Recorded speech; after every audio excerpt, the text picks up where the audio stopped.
ಉದ್ಯೋಗದಲ್ಲಿರೋರಿಗೆ good news. ಕೇಂದ್ರ ಸರ್ಕಾರ ಒಂದು ಮಹತ್ವದ ನಿರ್ಧಾರ ಮಾಡಿದೆ. ಹಳೆ ಸಿಸ್ಟಮ್ ಚೇಂಜ್ ಮಾಡಿ ಹೊಸ ಕಾನೂನು ಜಾರಿಗೆ ತಂದಿದೆ.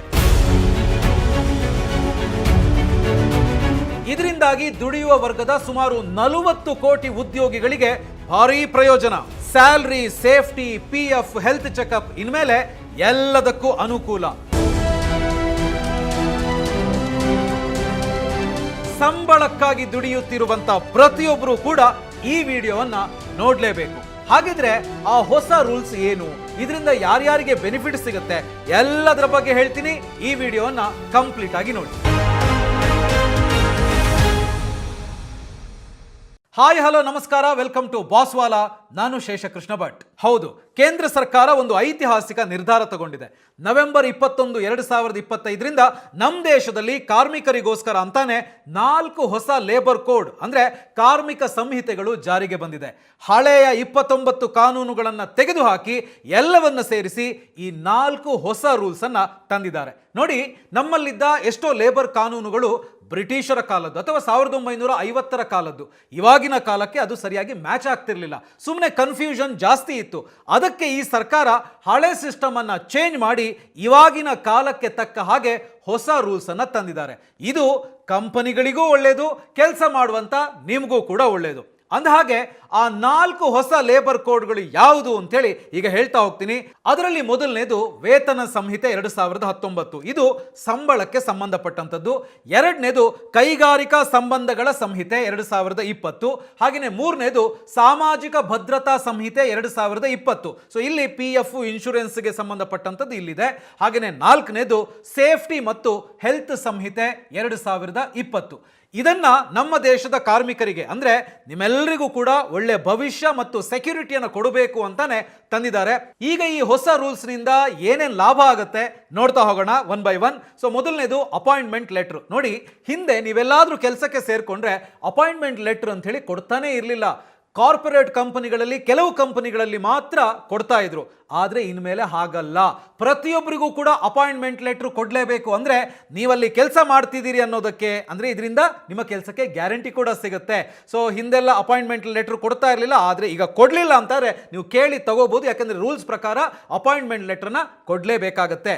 ಇನ್ನು ಎರಡನೇದು PF ESI ಸೋಷಿಯಲ್ ಸೆಕ್ಯೂರಿಟಿ. ನೋಡಿ, ಮುಂಚೆ PF ESI ಕೆಲಸ ಮಾಡುವಂತ ಎಲ್ರಿಗೂ ಸಿಗ್ತಾ ಇರಲಿಲ್ಲ, ನೀವು ಅದರಿಂದ ಹೊರಗಡೆ ಇದ್ದೀರಿ ಅಂತ ಹೇಳ್ತಾ ಇದ್ರು. ಆದ್ರೆ ಈ ಹೊಸ ರೂಲ್ಸ್ ನಿಂದಾಗಿ ಇನ್ಮೇಲೆ ಗಿಗ್ ವರ್ಕರ್ಸ್ ಅಂದ್ರೆ ಸ್ವಿಗ್ಗಿ, ಝೊಮ್ಯಾಟೊ, ಊಬರ್ ಡ್ರೈವರ್ ಸೇರಿದಂತೆ ಎಲ್ರಿಗೂ ಕೂಡ PF ESI ಇನ್ಶೂರೆನ್ಸ್ ಸಿಗಲಿದೆ, ಕೊಡಬೇಕಾಗತ್ತೆ. ಎಲ್ಲಿ ಅವರು ಕೆಲಸ ಮಾಡ್ತಾ ಇದ್ದಾರೋ ಆ ಕಂಪನಿಯವರು ಇವರಿಗೆ ಕೊಡಲೇಬೇಕು ಇದನ್ನ. ಇನ್ನು ಮೂರನೇದು ಸಂಬಳ, ಮಿನಿಮಮ್ ವೇಜ್. ಹಿಂದೆ ಹೇಗಿತ್ತು ಅಂತ ಹೇಳಿದ್ರೆ ಕೆಲವರಿಗೆ ಮಾತ್ರ ಮಿನಿಮಮ್ ಸಂಬಳ ರೂಲ್ಸ್ ಇತ್ತು. ಅಂದ್ರೆ ಸರ್ಕಾರ ನಿಗದಿಪಡಿಸಿದ ಕನಿಷ್ಠ ವೇತನ ಸೌಲಭ್ಯ ಎಲ್ರಿಗೂ ಕೂಡ ಸಿಗ್ತಾ ಇರಲಿಲ್ಲ. ಅಂದ್ರೆ ಕಂಪನಿಗಳು ಎಲ್ಲಿ ನೀವು ಕೆಲಸ ಮಾಡ್ತಾ ಇದ್ರು ಆ ಕಂಪನಿಗಳು ಏನು ಹೇಳ್ತಾ ಇದ್ವು ಅಂತ ಹೇಳಿದ್ರೆ ನಾವಿಷ್ಟೇ ಸಂಬಳ ಕೊಡೋದು, ಇದಕ್ಕಿಂತ ಜಾಸ್ತಿ ಕೊಡಕ್ಕಾಗಲ್ಲ ಅಂತ ಹೇಳಿ ಕಟ್ಟುನಿಟ್ಟಾಗಿ ಹೇಳ್ತಾ ಇದ್ರು. ಅವರೆಷ್ಟು ಸಂಬಳ ಕೊಡ್ತಾರೋ ಅದನ್ನ ಇಸ್ಕೊಂಡು ಸುಮ್ಮನೆ ಇರಬೇಕಿತ್ತು. ಯಾಕೆಂತ ಹೇಳಿದ್ರೆ ಕನಿಷ್ಠ ವೇತನ ಏನಿತ್ತು ಸರ್ಕಾರ ತಂದಿರುವಂತ ರೂಲ್ಸು ಅದನ್ನು ಎಲ್ರಿಗೂ ಕೂಡ ಅಪ್ಲೈ ಆಗ್ತಾ ಇರಲಿಲ್ಲ. ಆದ್ರೆ ಈಗ ಹಾಗಲ್ಲ. ಈ ಹೊಸ ರೂಲ್ಸ್ ನಿಂದಾಗಿ ಇನ್ಮೇಲೆ ಎಲ್ಲಾ ತರಹದ ಕೆಲಸದ ವರಿಗೂ ಕೂಡ ಸರ್ಕಾರ ಫಿಕ್ಸ್ ಮಾಡಿರುವಂತ ಕನಿಷ್ಠ ವೇತನ ಸಿಗಲೇಬೇಕು. ಯಾರ್ಯಾರಿಗೆ ಈ ಮಿನಿಮಮ್ ಸಂಬಳ ಸಿಗ್ತಿರ್ಲಿಲ್ವೋ ಅವರೆಲ್ಲರಿಗೂ ಕೂಡ ಇನ್ಮೇಲೆ ಕನಿಷ್ಠ ವೇತನ ಸಿಗತ್ತೆ ಅಂತ ಈ ರೂಲ್ಸ್ ಹೇಳ್ತಾ ಇದೆ. ಇನ್ನು ನಾಲ್ಕನೇದು ಇದರಲ್ಲಿ ಫ್ರೀ ಹೆಲ್ತ್ ಚೆಕಪ್.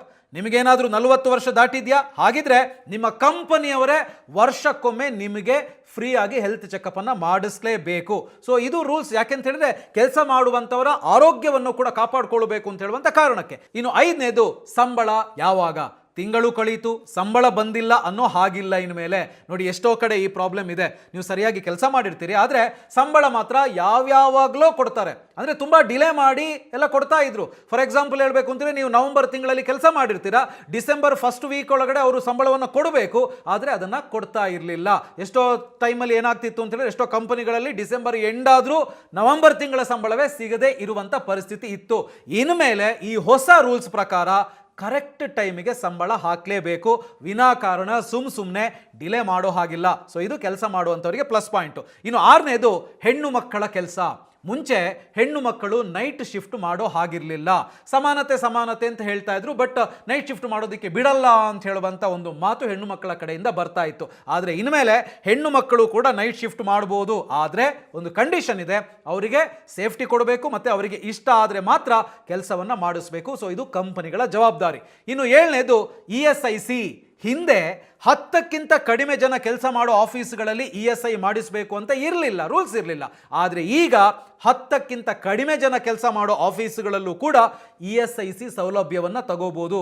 ರಿಸ್ಕ್ ಇರೋ ಕೆಲಸ ಏನಾದರೂ ಇತ್ತು ಅಂತ ಹೇಳಿದ್ರೆ ಒಬ್ಬ ಅಲ್ಲಿ ಕೆಲಸ ಮಾಡ್ತಾ ಇದ್ರು, ESIC ಕೊಡಲೇಬೇಕು. ಇನ್ನು 8ನೇದು ಈಸಿ ಲೈಸೆನ್ಸ್ ಪಡಿಬೇಕು ಅಂತ ಹೇಳಿದ್ರೆ ಹಿಂದೆ 10-12 ಕಡೆ ಅಲಿಬೇಕಾಗಿತ್ತು. ಕಂಪನಿಗಳಿಗೆ ಇನ್ಮೇಲೆ 10 ಕಡೆ ಅಲೆಯೋದು ಬೇಡ. ಒಂದೇ ಕಡೆ ರಿಜಿಸ್ಟ್ರೇಷನ್, ಒಂದೇ ಲೈಸೆನ್ಸು, ಕೆಲಸ ಫಾಸ್ಟ್ ಆಗುತ್ತೆ. ಅಂದರೆ ಒಂದೇ ಕಡೆ ನೋಂದಣಿ, ಪ್ಯಾನ್ ಇಂಡಿಯಾ ಅಂತ ಕೇಳಿದಿರಲ್ಲ, ಅದೇ ಥರ ಒಂದೇ ಪರವಾನಗಿ ಮತ್ತೆ ಒಂದೇ ರಿಟರ್ನ್ ಸಲ್ಲಿಕೆ ಮಾಡ್ಬೋದು. ಈ ಹೊಸ ರೂಲ್ಸ್ ಬಗ್ಗೆ ಮತ್ತಷ್ಟು ಹೇಳೋದಕ್ಕಿದೆ, ಆದರೆ ಅದಕ್ಕೂ ಮುಂಚೆ ಒಂದು ಮುಖ್ಯವಾದಂಥ ವಿಷಯವನ್ನು ಹೇಳಬೇಕು. ಅದೇನು ಅಂತ ಹೇಳಿದ್ರೆ ನಿಮ್ಮ ಹಾಗೂ ನಿಮ್ಮ ಕುಟುಂಬದ ಸೇಫ್ಟಿ. ಇದು ತುಂಬಾನೇ ಮುಖ್ಯ. ನೋಡಿ, ನೀವು ದುಡಿತಾ ಇರ್ತೀರಿ, ನಿಮ್ಮ ಇಡೀ ಕುಟುಂಬ ನಿಮ್ಮನ್ನ ಅವಲಂಬಿಸಿರುತ್ತೆ. ಒಂದು ವೇಳೆ ಆಕಸ್ಮಿಕವಾಗಿ ನಿಮಗೇನಾದರೂ ಆಯಿತು ಅಂತ ಹೇಳಿದ್ರೆ ನಿಮ್ಮ ಇಡೀ ಕುಟುಂಬ ಆರ್ಥಿಕ ಸಂಕಷ್ಟಕ್ಕೆ ಸಿಲುಕು ಬಿಡುತ್ತೆ. ನೀವು ಮಾಡಿರುವಂತಹ ಸಾಲ, ನಿಮ್ಮ ಕನಸುಗಳು, ನಿಮ್ಮ ಮಕ್ಕಳ ಭವಿಷ್ಯ, ಎಲ್ಲ ಜವಾಬ್ದಾರಿಗಳು ನಿಮ್ಮ ಫ್ಯಾಮಿಲಿಯ ಹೆಗಲಿಗೆ ಬಂದ್ಬಿಡುತ್ತೆ. ಅವರು ತುಂಬಾ ಕಷ್ಟಪಡುವಂತಾಗುತ್ತೆ. ನೋಡಿ, ನಿಮ್ಮನ್ನ ಕಳೆದುಕೊಂಡಾಗ ಆಗುವಂತ ಭಾವನಾತ್ಮಕ ನಷ್ಟವನ್ನ ಯಾರಿಂದನೂ ಕೂಡ ಜಗತ್ತಿನಲ್ಲಿ ಭರಿಸೋದಕ್ಕೆ ಆಗಲ್ಲ. ಆದರೆ ನೀವು ಇಲ್ಲದೇ ಇದ್ರೂ ಕೂಡ ಆರ್ಥಿಕವಾಗಿ ನಿಮ್ಮ ಕುಟುಂಬವನ್ನ ಸದೃಢರನ್ನಾಗಿಸೋದಿಕ್ಕೆ ಅವಕಾಶ ಇದೆ. ಎಸ್, ಅದಕ್ಕೆ ಏನ್ ಮಾಡಬೇಕು? ಟರ್ಮ್ ಇನ್ಶೂರೆನ್ಸ್ ಮಾಡಿಸ್ಬೇಕು. ಮಾರ್ಕೆಟ್ನಲ್ಲಿ ಹಲವಾರು ಟರ್ಮ್ ಇನ್ಶೂರೆನ್ಸ್ ಕಂಪನಿಗಳಿವೆ, ಹಾಗೆಯೇ ಪ್ಲಾನ್ಗಳು ಕೂಡ ಇದ್ದಾವೆ. ಆದರೆ ನೀವು ತೆಗೆದುಕೊಳ್ಳೋ ಸಂದರ್ಭದಲ್ಲಿ ಕಂಪೇರ್ ಮಾಡಿ ತೆಗೆದುಕೊಳ್ಬೇಕು, ಯಾವುದು ಒಳ್ಳೆಯದು ಅಂತ ಹೇಳಿ ನೋಡಿ ತೆಗೆದುಕೊಳ್ಬೇಕು. ಅದಕ್ಕೆ ಡಿಸ್ಕ್ರಿಪ್ಷನ್ನಲ್ಲಿ ಪಾಲಿಸಿ ಬಜಾರ್ ಲಿಂಕ್ ಕೊಟ್ಟಿದ್ದೀನಿ, ಆ ಲಿಂಕನ್ನು ಕ್ಲಿಕ್ ಮಾಡಿ ನೀವು ಒಂದ್ಸಲ ಎಕ್ಸ್ಪ್ಲೋರ್ ಮಾಡಿ. ಇಲ್ಲಿ ನಿಮಗೆ ನಿಮ್ಮ ವಯಸ್ಸು ಹಾಗೂ ಆರೋಗ್ಯಕ್ಕೆ ಅನುಗುಣವಾಗಿ 400-500 ರೂಪಾಯಿನಿಂದ ಪ್ರೀಮಿಯಂ ಶುರುವಾಗಿ ಕೋಟಿವರೆಗೆ ಕವರೇಜ್ ಸಿಗುವಂಥ ಪ್ಲಾನ್ಗಳಿವೆ. ಹಾಗೆಯೇ ಪ್ರೀಮಿಯಂ ಮೇಲೆ 15% ಡಿಸ್ಕೌಂಟ್ ಕೂಡ ಸಿಗುತ್ತೆ. ಎಲ್ಲಕ್ಕಿಂತ ಹೆಚ್ಚಾಗಿ ಮೋಸ್ಟ್ ಟ್ರಸ್ಟೆಡ್ ಅಂದರೆ ವಿಶ್ವಾಸಾರ್ಹ ಇನ್ಶೂರೆನ್ಸ್ ಪಾರ್ಟ್ನರ್ಸ್ ಇಲ್ಲಿದ್ದಾರೆ. ನೀವು ನೋಡಿ ನಿಮಗೆ ಸೂಕ್ತವಾದ ಟರ್ಮ್ ಇನ್ಶೂರೆನ್ಸ್ ಪ್ಲಾನ್ ಅನ್ನು ಇಲ್ಲಿ ತೆಗೆದುಕೊಳ್ಬಹುದು. ಹಾಗೆಯೇ ಇನ್ನೊಂದು ಮುಖ್ಯವಾದ ಪಾಯಿಂಟ್ ಏನು ಅಂತ ಹೇಳಿದ್ರೆ ಅದು ಹೆಲ್ತ್ ಇನ್ಶೂರೆನ್ಸ್. ಇದು ತುಂಬಾ ಮುಖ್ಯ. ಯಾಕೆ ಅಂತ ಹೇಳಿದ್ರೆ ನೀವು ಕಷ್ಟಪಟ್ಟು ರಾತ್ರಿ ಹಗಲು ಕೆಲಸ ಮಾಡಿ ಸಂಪಾದಿಸಿದಂಥ ಹಣ ಎಲ್ಲವೂ ಕೂಡ ಒಂದ್ಸಲ ನೀವೇನಾದರೂ ಹಾಸ್ಪಿಟಲ್ಗೆ ಸೇರಿದ್ರೆ ಕರಗೋಗ್ಬಿಡುತ್ತೆ, ಸಾಲ ಮಾಡಬೇಕಾದಂಥ ಪರಿಸ್ಥಿತಿನೂ ಕೂಡ ಬಂದ್ಬಿಡುತ್ತೆ. ಅದಾಗಬಾರ್ದು ಅಂತ ಹೇಳಿದ್ರೆ ನೀವೊಂದು ಉತ್ತಮವಾದಂಥ ಹೆಲ್ತ್ ಇನ್ಶೂರೆನ್ಸ್ ಅನ್ನು ಮಾಡಿಸ್ಬೇಕು. ಕಂಪೇರ್ ಮಾಡಿ ಹೆಲ್ತ್ ಇನ್ಶೂರೆನ್ಸ್ ಅನ್ನು ತೆಗೆದುಕೊಳ್ಳಿ. ಡಿಸ್ಕ್ರಿಪ್ಷನ್ನಲ್ಲಿರುವಂಥ ಪಾಲಿಸಿ ಬಜಾರ್ ಲಿಂಕ್ ಅನ್ನು ಕ್ಲಿಕ್ ಮಾಡಿ ಒಂದ್ಸಲ ಎಕ್ಸ್ಪ್ಲೋರ್ ಮಾಡಿ. ಇಲ್ಲಿ ನಿಮಗೆ ನಿಮ್ಮ ವಯಸ್ಸು ಆರೋಗ್ಯಕ್ಕೆ ಅನುಗುಣವಾಗಿ ತಿಂಗಳಿಗೆ 400 ರೂಪಾಯಿ 500 ರೂಪಾಯಿ ಪ್ರೀಮಿಯಂ ಇಂದ ಶುರುವಾಗಿ ಕೋಟಿಗಳವರೆಗೆ ಕವರೇಜ್ ಸಿಗುವಂಥ ಪ್ಲಾನ್ಗಳಿವೆ. ಇವೆಲ್ಲವೂ ಕೂಡ ಮೋಸ್ಟ್ ಟ್ರಸ್ಟೆಡ್ ಅಂದರೆ ವಿಶ್ವಾಸಾರ್ಹ ಪಾರ್ಟ್ನರ್ಸು. ಅಷ್ಟೇ ಅಲ್ಲ, 30 ನಿಮಿಷಗಳ ಕ್ಲೈಮ್ ಸಪೋರ್ಟ್ ಕೂಡ ಇಲ್ಲಿ ನಿಮಗೆ ಸಿಗುತ್ತೆ. ಪಾಲಿಸಿ ಬಜಾರ್ ಪ್ಲಾಟ್ಫಾರ್ಮ್ ನಲ್ಲಿ ನೀವು ಟರ್ಮ್ ಮತ್ತು ಹೆಲ್ತ್ ಇನ್ಶೂರೆನ್ಸ್ ನ 51ಕ್ಕೂ ಹೆಚ್ಚು ಇನ್ಶೂರೆನ್ಸ್ ಕಂಪನಿಗಳ ಜೊತೆಗೆ ಕಂಪೇರ್ ಮಾಡಬಹುದು.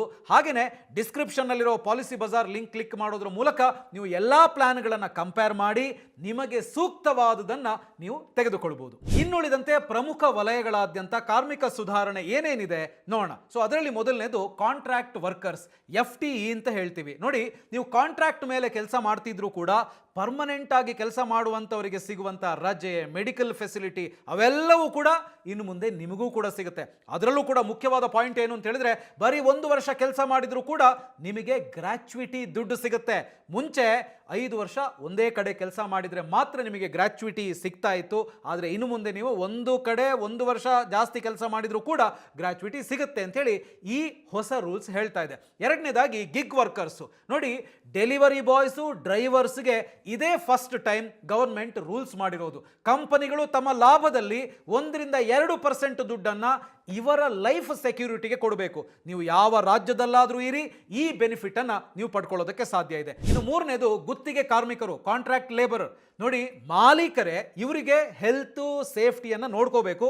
1 ವರ್ಷ ಕೆಲಸ ಮಾಡಿದ್ರೆ ಗ್ರಾಚ್ಯುಯಿಟಿ ಕೂಡ ಕೊಡಬೇಕು. ಇನ್ನು 4ನೇದು ಮಹಿಳೆಯರು. ಲಿಂಗ ತಾರತಮ್ಯವನ್ನ ಕಾನೂನುಬದ್ಧವಾಗಿ ನಿಷೇಧಿಸಲಾಗಿದೆ. ಸಮಾನ ಕೆಲಸಕ್ಕೆ ಸಮಾನ ವೇತನವನ್ನ ಖಾತ್ರಿಪಡಿಸಲಾಗಿದೆ. ಪುರುಷರಿಗೆ ಜಾಸ್ತಿ ಸಂಬಳ, ಮಹಿಳೆಯರಿಗೆ ಕಡಿಮೆ ಸಂಬಳ ಅಂತೆಲ್ಲ ಹೇಳುವಂಗಿಲ್ಲ. ಸೊ ಇಬ್ಬರಿಗೂ ಕೂಡ ಸಮಾನವಾಗಿ ಸ್ಯಾಲರಿಯನ್ನು ಕೊಡಬೇಕಾಗತ್ತೆ. ಇನ್ನು ಮಹಿಳೆಯರು ನೈಟ್ ಶಿಫ್ಟ್ ಅಲ್ಲಿ ಮತ್ತೆ ಎಲ್ಲಾ ರೀತಿಯ ಕೆಲಸಗಳಲ್ಲಿ, ಅದು ಗಣಿಗಾರಿಕೆ ಮತ್ತು ಭಾರಿ ಯಂತ್ರೋಪಕರಣಗಳು ಸೇರಿದಂತೆ ಅವರು ಕೆಲಸ ಮಾಡಬಹುದು. ಆ ಕೆಲಸ ಮಾಡೋದಕ್ಕೆ ಅನುಮತಿಯನ್ನ ಈ ಹೊಸ ರೂಲ್ಸ್ ಪ್ರಕಾರ ಕೊಡಲಾಗ್ತಾ ಇದೆ. ಅವರ ಒಪ್ಪಿಗೆ ಮತ್ತು ಕಡ್ಡಾಯ ಸುರಕ್ಷತಾ ಕ್ರಮಗಳು ಅಲ್ಲಿ ಇರಬೇಕಾಗುತ್ತೆ. ಅದನ್ನು ಒಳಪಟ್ಟಂತೆ ಮಾಡಬಹುದಾಗಿದೆ. ಇನ್ನು ಕುಂದುಕೊರತೆ ಪರಿಹಾರ ಸಮಿತಿಗಳಲ್ಲಿ ಮಹಿಳಾ ಪ್ರಾತಿನಿಧ್ಯ ಕಡ್ಡಾಯ ಅಂತೇಳಿ ಈ ಹೊಸ ರೂಲ್ಸ್ ಹೇಳ್ತಾ ಇದೆ. ಸೊ ಇದರಿಂದಾಗಿ ಮಹಿಳೆಯರಿಗೆ ತುಂಬಾ ಬೆನಿಫಿಟ್ ಆಗುತ್ತೆ. ಇನ್ನು 5ನೇದು ಯೂತ್ಸ್, ಯಂಗ್ ವರ್ಕರ್ಸ್. ಕೆಲಸಕ್ಕೆ ಸೇರಿದ ತಕ್ಷಣ ಅಪಾಯಿಂಟ್ಮೆಂಟ್ ಲೆಟರ್ ಸಿಗುತ್ತೆ.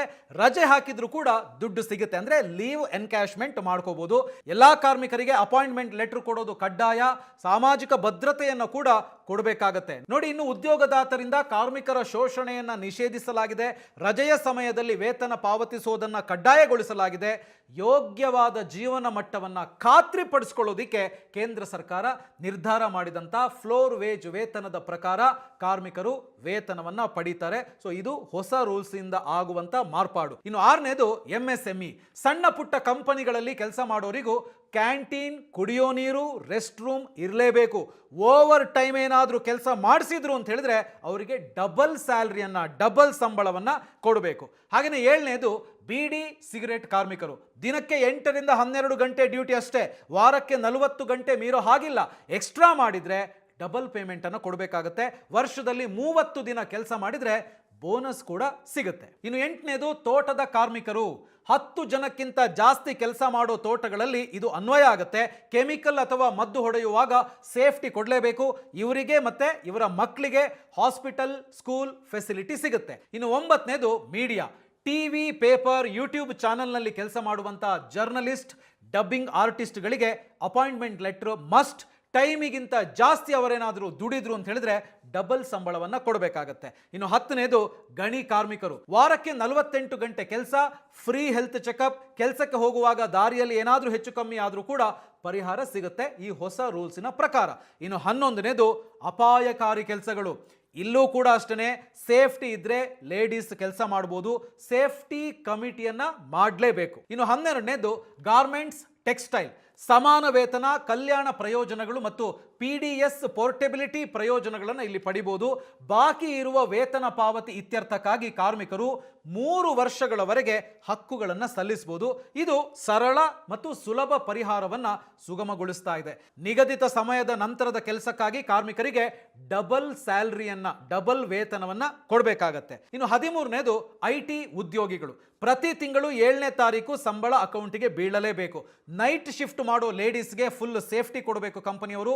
ಆಫೀಸ್ನಲ್ಲಿ ಕಿರುಕುಳ ಆದರೆ ಕೂಡಲೇ ಆಕ್ಷನ್ ತಗೋಬೇಕು. ಸೊ ಮಹಿಳೆಯರ ಸೇಫ್ಟಿ ದೃಷ್ಟಿಯಿಂದ ಇದು ತುಂಬಾ ಪ್ರಯೋಜನ ಆಗುತ್ತೆ ಅಂತ ಹೇಳ್ಬೋದು ಈ ರೂಲ್ಸು. ಇನ್ನು 14ನೇದು ಡಾಕ್ ಕಾರ್ಮಿಕರು.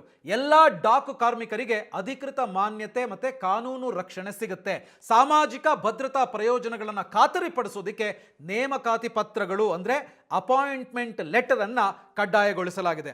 ಗುತ್ತಿಗೆ ಅಥವಾ ತಾತ್ಕಾಲಿಕ ಡಾಕ್ ಕಾರ್ಮಿಕರಾಗಿದ್ರು ಎಲ್ರಿಗೂ ಭವಿಷ್ಯ ನಿಧಿ, ಪಿಂಚಣಿ ಮತ್ತು ಇನ್ಶೂರೆನ್ಸ್ ಪ್ರಯೋಜನಗಳನ್ನು ಇಲ್ಲಿ ಖಾತ್ರಿಪಡಿಸಲಾಗ್ತಾ ಇದೆ. ಉದ್ಯೋಗದಾತರಿಂದ ಅನುದಾನಿತ ವಾರ್ಷಿಕ ಆರೋಗ್ಯ ತಪಾಸಣೆ ಅಂದ್ರೆ ವರ್ಷಕ್ಕೊಮ್ಮೆ ಹೆಲ್ತ್ ಚೆಕಪ್ ಅನ್ನ ಕಡ್ಡಾಯ ಮಾಡಿದ್ದಾರೆ. ಯೋಗ್ಯ ಕೆಲಸದ ಪರಿಸ್ಥಿತಿಗಳು ಮತ್ತು ಸುರಕ್ಷತೆಯನ್ನು ಖಾತ್ರಿಪಡಿಸಿಕೊಳ್ಳೋದಕ್ಕೆ ಡಾಕ್ ಕಾರ್ಮಿಕರಿಗೆ ಕಡ್ಡಾಯ ವೈದ್ಯಕೀಯ ಸೌಲಭ್ಯಗಳು, ಪ್ರಥಮ ಚಿಕಿತ್ಸೆ, ನೈರ್ಮಲ್ಯ ಇತ್ಯಾದಿಗಳನ್ನ ಕೊಡಲೇಬೇಕಾಗತ್ತೆ. ಇನ್ನು 15ನೇದು ಎಕ್ಸ್ಪೋರ್ಟ್ ವಲಯ, ರಫ್ತು ವಲಯ. ಕಾರ್ಮಿಕರು ಗ್ರಾಚ್ಯುಯಿಟಿ, ಭವಿಷ್ಯ ನಿಧಿ ಅಂದ್ರೆ PF ಮತ್ತೆ ಇತರೆ ಸಾಮಾಜಿಕ ಭದ್ರತಾ ಪ್ರಯೋಜನಗಳನ್ನು ಪಡೀತಾರೆ. ಪ್ರತಿ ಕಾರ್ಮಿಕರಿಗೆ ವರ್ಷದಲ್ಲಿ 180 ದಿನಗಳ ಕೆಲಸದ ನಂತರ ವಾರ್ಷಿಕ ರಜೆ ಪಡೆಯುವಂತ ಆಯ್ಕೆ ಕೂಡ ಇರುತ್ತೆ. ಪ್ರತಿಯೊಬ್ಬ ಕಾರ್ಮಿಕನಿಗೆ ಸಕಾಲಿಕ ವೇತನ ಪಾವತಿಯ ಹಕ್ಕು ಮತ್ತು ಯಾವುದೇ ಅನಧಿಕೃತ ವೇತನ ಕಡಿತಗಳು ಇರೋದಿಲ್ಲ ಮತ್ತು ಯಾವುದೇ ವೇತನ ಮಿತಿ ನಿರ್ಬಂಧಗಳು ಕೂಡ ಇರೋದಿಲ್ಲ. ಇನ್ನು ಮಹಿಳೆಯರ ಒಪ್ಪಿಗೆಯೊಂದಿಗೆ ನೈಟ್ ಶಿಫ್ಟ್ ಅಲ್ಲಿ ಕೆಲಸ ಮಾಡೋದಕ್ಕೆ ಅವಕಾಶ ಕೂಡ ನೀಡಲಾಗಿದೆ. ಇದರಿಂದಾಗಿ ಹೆಚ್ಚಿನ ಆದಾಯ ಗಳಿಸುವಂತ ಅವಕಾಶ ಕೂಡ ಎಲ್ಲರಿಗೂ ದೊರೆಯುತ್ತೆ. ಸುರಕ್ಷತೆ ಮತ್ತು ಕಲ್ಯಾಣ ಕ್ರಮಗಳಲ್ಲಿ ಕಡ್ಡಾಯ ಲಿಖಿತ ಒಪ್ಪಿಗೆ, ಆಮೇಲೆ ಓಟಿಗೆ ಡಬಲ್ ಸ್ಯಾಲರಿ, ಸುರಕ್ಷಿತ ಸಾರಿಗೆ, CCTV ಕಣ್ಗಾವಲು ಮತ್ತು ಭದ್ರತಾ ವ್ಯವಸ್ಥೆಗಳು ಕೂಡ ಸೇರಿದಾವೆ. ಸೊ ಇದಕ್ಕೆ ಸಂಬಂಧಪಟ್ಟಂತೆ ಇನ್ನೊಂದಷ್ಟು ವಿಚಾರಗಳನ್ನು ಹೇಳೋದಿದ್ರೆ, ನ್ಯಾಷನಲ್ ಫ್ಲೋರ್ ವೇಜ್, ಸರ್ಕಾರ ಒಂದು ಮಿನಿಮಮ್ ರೇಟ್ ಫಿಕ್ಸ್ ಮಾಡುತ್ತೆ, ಅದರ ಕೆಳಗಡೆ ಯಾರಿಗೂ ಕೂಡ ಸಂಬಳ ಕೊಡೋ ಹಾಗಿಲ್ಲ. ಸರ್ಕಾರ ಏನು ಫಿಕ್ಸ್ ಮಾಡಿರುತ್ತೋ ಅಷ್ಟಂತೂ ಕೊಡಲೇಬೇಕು, ಅದು ಮಿನಿಮಮ್. ಇನ್ನು ನೆಕ್ಸ್ಟು ಟ್ರಾನ್ಸ್ಜೆಂಡರ್ಸ್, ಮಂಗಳಮುಖಿಯರಿಗೆ ಕೆಲಸ ಕೊಡಲ್ಲ ಅಂತ ಯಾರೂ ಕೂಡ ಹೇಳೋ ಹಾಗಿಲ್ಲ, ತಾರತಮ್ಯ ಮಾಡುವ ಹಂಗಿಲ್ಲ. ನೆಕ್ಸ್ಟು ಇನ್ಸ್ಪೆಕ್ಟರ್ ಅಲ್ಲ, ಫೆಸಿಲಿಟೇಟರ್, ಅಧಿಕಾರಿಗಳು ಬಂದು ದಂಡ ಹಾಕೋದ್ರ ಬದಲು ರೂಲ್ಸ್ ಫಾಲೋ ಮಾಡೋದು ಹೇಗೆ ಅಂತ ಹೇಳಿ ಗೈಡ್ ಮಾಡ್ತಾರೆ. ನೆಕ್ಸ್ಟ್ ಕೋರ್ಟು ಕಚೇರಿ, ಕಾರ್ಮಿಕರಿಗೆ ಏನಾದ್ರೂ ತೊಂದರೆ ಆದ್ರೆ ಕೋರ್ಟ್ ಅಲಿಯೋದು ತಪ್ಪುತ್ತೆ, ಫಾಸ್ಟ್ ಆಗಿ ನ್ಯಾಯ ಸಿಗುತ್ತೆ. ಸೊ ಫ್ರೆಂಡ್ಸ್, ಈ 4 ಹೊಸ ರೂಲ್ಸ್ ಬಂದಿರೋದ್ರಿಂದ ಕಾರ್ಮಿಕರಿಗೆ, ಹೆಣ್ಣು ಮಕ್ಕಳಿಗೆ, ಯುವಕರಿಗೆ ತುಂಬಾನೇ ಪ್ರಯೋಜನ ಇದೆ ಅಂತೇಳಿ ಸರ್ಕಾರ ಹೇಳ್ತಾ ಇದೆ. ನೋಡಿ, ಕಳೆದ 10 ವರ್ಷದಲ್ಲಿ ಸೋಷಿಯಲ್ ಸೆಕ್ಯೂರಿಟಿ ಸಿಗೋದು 19% ನಿಂದ 64%ಗೆ ಏರಿಕೆಯಾಗಿದೆ. ಈ ಹೊಸ ರೂಲ್ಸ್ ನಿಂದಾಗಿ ಇದು ಇನ್ನಷ್ಟು ಜಾಸ್ತಿ ಆಗುವಂತ ಎಲ್ಲ ಸಾಧ್ಯತೆಗಳು ಕೂಡ ಇದಾವೆ. ಸೊ ಈ ಎಲ್ಲ ಮಾಹಿತಿ ಏನಿದೆ ಇದು ಸರ್ಕಾರದ ವೆಬ್ಸೈಟ್ ಇಂದ ತೆಗೆದುಕೊಂಡಿರೋದು. ನಿಮಗೂ ಕೂಡ ಇದರ ಬಗ್ಗೆ ಮತ್ತಷ್ಟು ತಿಳಿದುಕೊಳ್ಳಬೇಕು ಅಂತ ಹೇಳಿದ್ರೆ ನೀವು ಖಂಡಿತವಾಗ್ಲೂ ಸರ್ಕಾರದ ವೆಬ್ಸೈಟ್ಗೆ ಹೋಗಿ ಚೆಕ್ ಮಾಡ್ಕೊಳ್ಬಹುದು. ಸೊ ಈ ವಿಡಿಯೋ ನಿಮಗೆ ಇಷ್ಟ ಆಗಿದೆ ಅಂತ ಹೇಳಿದ್ರೆ ಲೈಕ್ ಮಾಡಿ, ಶೇರ್ ಮಾಡಿ, ಬಾಸ್ವಾಲಾ ಕನ್ನಡ ಚಾನಲ್ ಅನ್ನ ಸಬ್ಸ್ಕ್ರೈಬ್ ಮಾಡಿ. ಬಾಸ್ವಾಲಾ, ಬಿ ದ ಬಾಸ್.